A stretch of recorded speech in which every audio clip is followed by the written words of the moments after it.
بسم اللہ والحمد للہ والصلاة والسلام علی رسول اللہ اما بعد فاعوذ باللہ من الشیطان الرجیم بسم اللہ الرحمن الرحیم وَلَقَدْ عَلِمْتُمُ الَّذِينَ اعْتَدَوْا مِنْكُمْ فِي السَّبْتِ فَقُلْنَا لَهُمْ كُونُوا قِرَدَةً خَاسِئِينَ فَجَعَلْنَاهَا نَكَالًا لِمَا بَيْنَ يَدَيْهَا وَمَا خَلْفَهَا وَمَوْعِظَةً لِلْمُتَّقِينَ صدق اللہ العظیم۔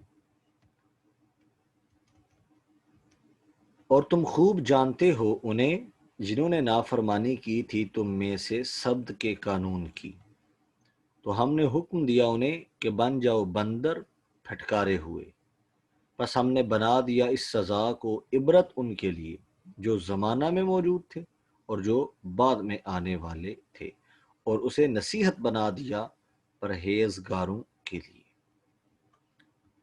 اس کی تفسیر میں حضور ضیاء الامت رحمۃ اللہ علیہ ارشاد فرماتے ہیں، یہاں سے ایک ایسے واقعہ کی یاد دہانی کرائی جا رہی ہے جو بنی اسرائیل کی تاریخ کا مشہور و معروف واقعہ ہے۔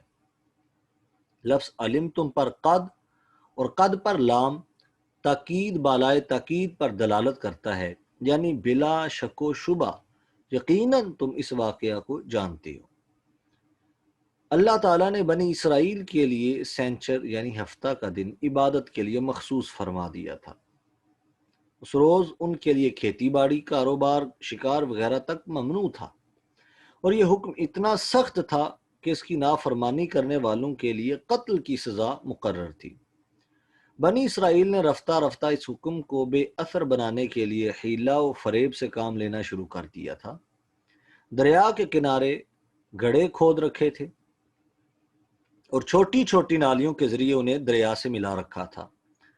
سینچر کو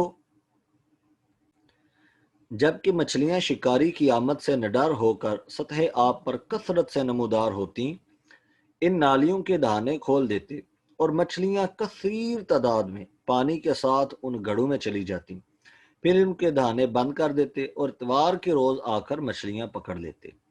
اللہ تعالیٰ کی غیرت یہ برداشت نہیں کرتی کہ اس کے احکام شریعت کو ہیلوں اور بہانوں سے معطل و بے اثر کر دیا جائے، اس لیے ان پر وہ عذاب مسلط کر دیا جس نے ان کو رسوائی و خاری کے ساتھ نیست و نابود کر دیا۔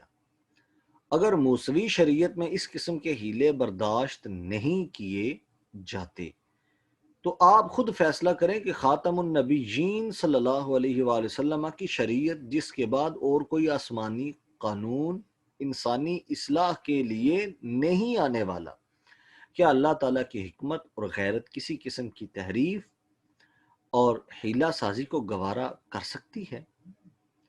نہیں، بخدا ہرگز نہیں۔ وہ لوگ جن کو حکومت اور قانون سازی کی ذمہ داری سونپی گئی ہے وہ ان آیات کو بار بار پڑھے۔ اس واقعہ کا ذکر پروردگار نے صرف ہماری عبرت پذیری کے لیے کیا ہے، داستان سرائی قرآن کا مقصود نہیں۔ مجاہد کا قول یہ ہے کہ یہ مسخ معنوی تھا، یعنی ان کی صورتیں تو انسانوں کی ہی رہیں لیکن ان کا ذہن اور فکر مسخ ہو گیا اور بندروں کی سی قبیح اور مذموم عادتیں ان میں پیدا ہو گئیں۔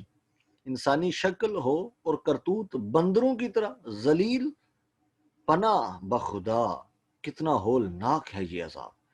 لیکن جمہور علماء کا قول یہ ہے کہ ان کی شکلیں بھی بندروں کی سی ہو گئی تھیں اور وہ چند روز کے بعد ہلاک کر دیے گئے تھے، اور یہ کوئی امر محال نہیں۔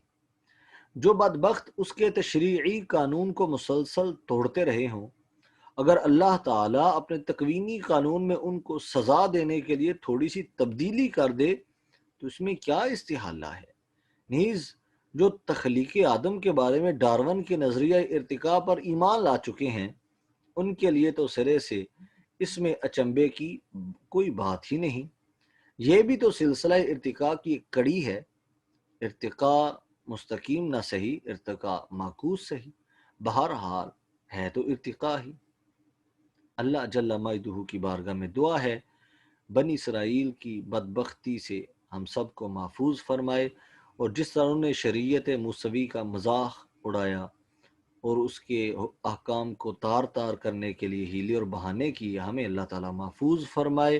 وما علیہ الا البلاغ المبین۔